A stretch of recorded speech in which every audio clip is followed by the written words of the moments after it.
जग के गौटनिन जग के गौटनिन जग के गौटनिन सौहत गाव माय मोरदाई बैठे हस गसती नीम छाव माँ बैठे हस गसती नीम छाव माँ जग के गौटनिन सौहत गाव माय मुर्दाई बैठे हस गसती नीम छाव माँ बैठे हस गसती नीम छाव माँ।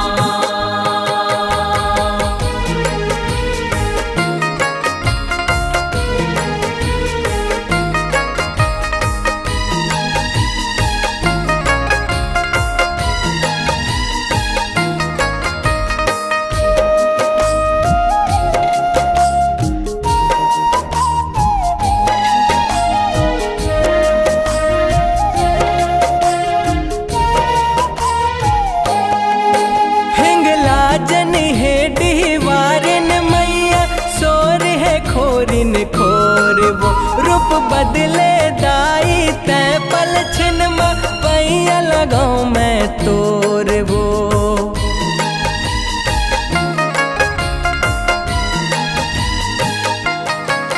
हिंगला जले दुर्गा रूप धर के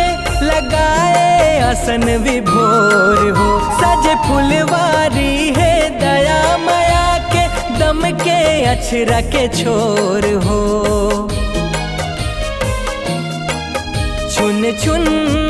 पैरी बाजे पाव माय मुर्दाई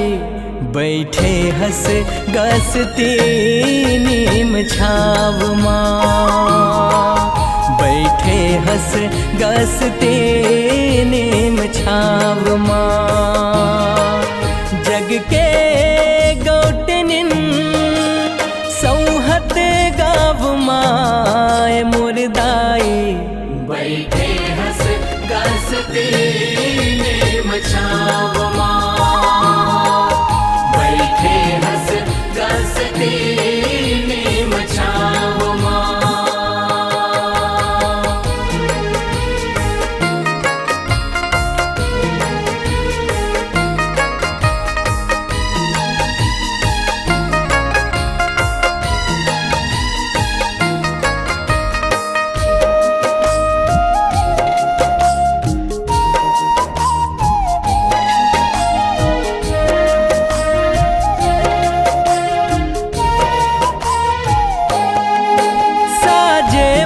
हर सिंगार भवानी बेरा हास विभोर हो निम गस्ती के छैहा सुघर चवर डोलाए तोर वो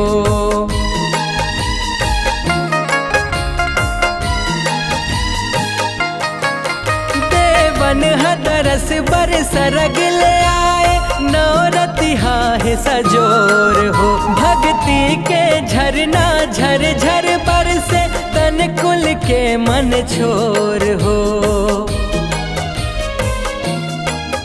ठाकुर देव पाए सुख ही छाव माय मुर्दाई बैठे हस गसती नीम छाव माँ बैठे हस गसती नीम छाव माँ जग के गौटनिन सौहत गाव माय मुर्दाई बैठे हस गसती नीम छाव माँ बैठे हस गसती नीम छाव माँ।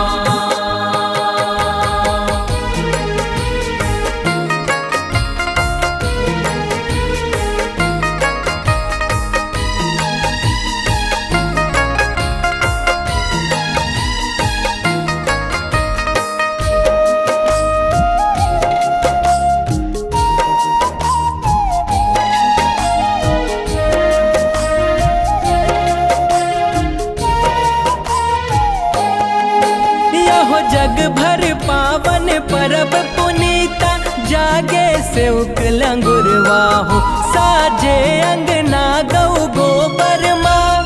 चौक पुराए दुलरवा हो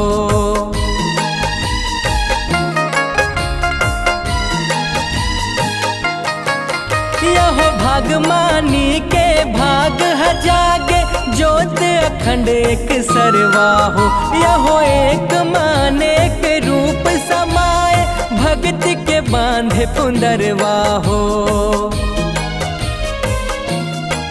कांति कार्तिक मौनी लाला परे है पाव माय मुरदाई बैठे हंस गसती नीम छाव माँ बैठे हंस गसती नीम छाव माँ जग के गौटनिन जग के